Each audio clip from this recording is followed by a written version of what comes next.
මට චුට්ටක් කියන්න. මම හදලා දෙන්නම්. අන්න යා මම කෙනෙක් කියන ගන්න.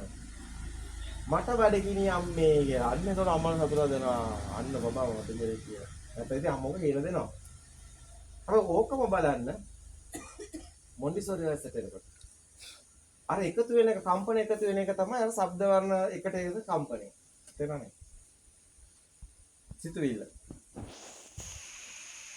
හැබැයි අර ලී කැලි දෙක අතුලනවා වගේ ඊට පස්සේ අම්මා තාත්තා අයියා අක්කා දැන් මේ ඔක්කොම තියෙනවා වගේ දැනෙනවනේ. අර ඔක්කොම එකට එකතු වෙලා එනකොට තියෙනවා වගේ දැනෙනවනේ. අර දරුවට එන්නේ එහෙමනේ. ඊට පස්සේ තියෙනවා වගේ දැනෙනවා. අම්මා ඉන්නවා වගේ දැනෙන්නේ. අර ඔක්කොම නේද?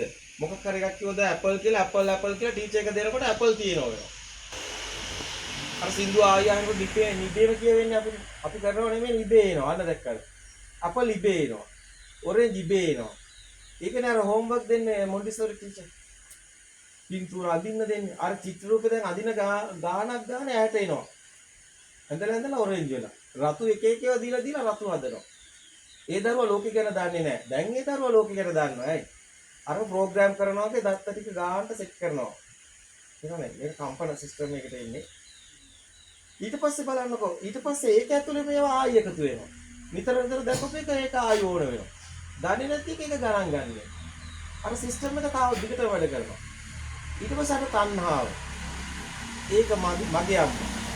ඒ අම්මනේ දැකලා ඔක්කොම මන් දන්නේ. අර තුරුල් කරගන්නේ අම්මගේ සෙනෙහස ඔක්කොමත් එක්කලා එකතු වෙලා එනවා අරක. ඒකට ලොකු බැඳීමක් ඇති වෙනවා. නේද?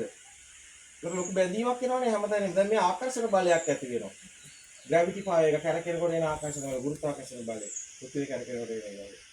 ඒකට විදුලි බලාගාරය අර බලන ඩයිනමෝ කැරකෙනකොට එන විදුලිය බලය. අරක